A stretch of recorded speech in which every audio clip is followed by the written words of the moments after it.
J'ai vraiment pas envie d'y passer trop de temps dans les transports, donc du coup ça me motive pour trouver des solutions, tenter des choses nouvelles, la voiture plus le vélo, le bus tout seul, le vélo tout seul, la voiture et le train.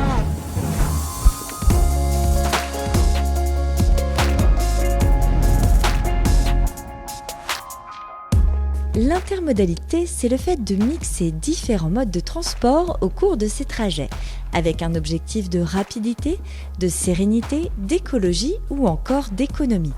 Dans cet épisode, on accompagne 2 habitantes de la métropole nantaise dans leur trajet domicile-travail. C'est parti! Je suis Cécile, je suis vigneronne, j'habite au cœur de Nantes et je viens tous les jours sur mon lieu de travail qui est à Vertou. Première étape, petite marche à pied. On habite tout près de l'arrêt de bus, et en plus sur un chemin qui est plutôt agréable, face au château. Deuxième étape, le busway, le temps de rêver entre Duchesane et Porte de Vertou. Un des points qui rend ce déplacement possible, c'est la fiabilité du bus. Le bus est là systématiquement avec une fréquence très élevée.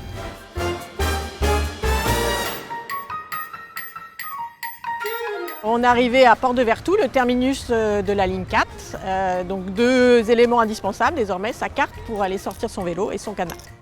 Mon vélo est garé en situation sécurisée et tout ça gratuitement. Voilà, on vient de récupérer mon vélo. Donc dernière étape, 5 km plus, je sais même pas, en fait j'ai jamais trop regardé, jusqu'à mon lieu de travail. Alors là, on arrive au secteur de la Nicolière et c'est l'entrée de nos vignes, ici, les premières parcelles. Là, on tourne à gauche.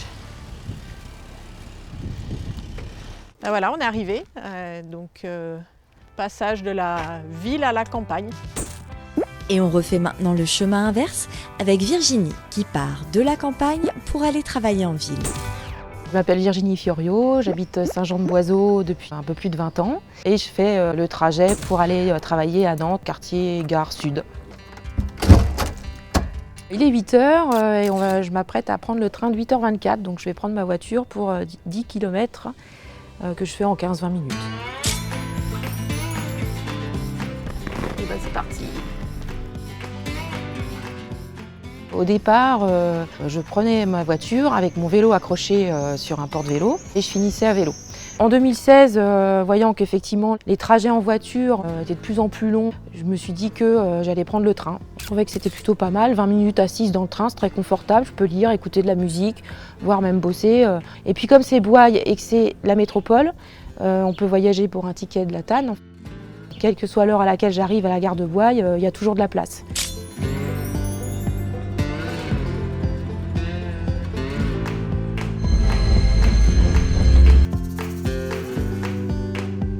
Il est 8h44, après un trajet de 20 minutes environ, on arrive à Nantes, côté Gare Sud.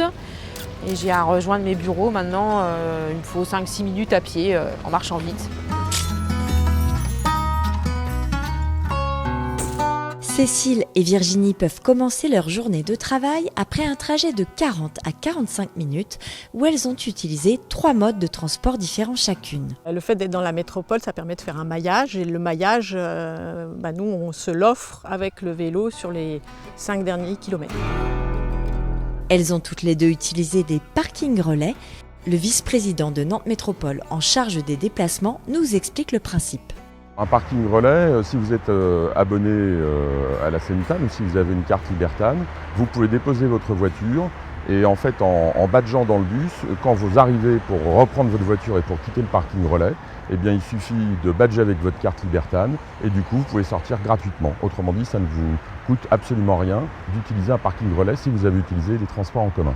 Lorsqu'on cherche à limiter l'usage de la voiture individuelle, les parkings relais vont être un moyen très important de limiter l'entrée des voitures, solo notamment, à l'intérieur du territoire de la métropole en intra-périphérique.